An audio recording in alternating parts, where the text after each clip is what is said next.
One of the keys to President Barack Obama's victory in the 2008 presidential election was the enormous enthusiasm of Democratic voters. But with 5 weeks to go until the midterm elections, Democratic energies are fading, while enthusiasm among Republicans is on the rise, buoyed in part by growing support for Tea Party candidates. It's a trend Democratic leaders are grappling to contend with. On the Democratic side, we don't have the same high political temperature yet, and it's going to be essential to close that gap between now and November 2nd. Nowhere is closing that gap more crucial for Democrats than in the Pennsylvania Senate race, where Democrat Joe Sestak is trailing Republican Pat Toomey in the polls. But higher turnout in cities like Philadelphia and Pittsburgh could turn the race in Sestak's favor. High-powered Democrats, including Obama and former President Bill Clinton, have been traveling to those cities to try to encourage Democrats to get out to vote.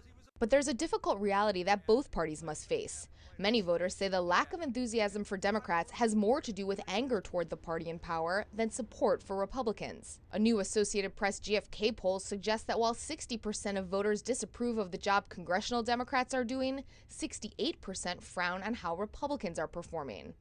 It's not so much about who's in control, but I would like to see enough of a balance so that political parties learn what it is to compromise once again. There's so many different views, points of view and things like that, that there needs to be a really good balance for things to work properly. Still, Republican leaders say they'll take votes however they can get them. President Obama and Nancy Pelosi have done more to galvanize Republican voters and to alienate independent voters than we frankly would have been able to do over the course of the last year and a half.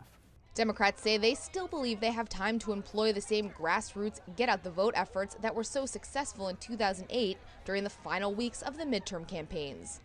Julie Pace, The Associated Press, Washington.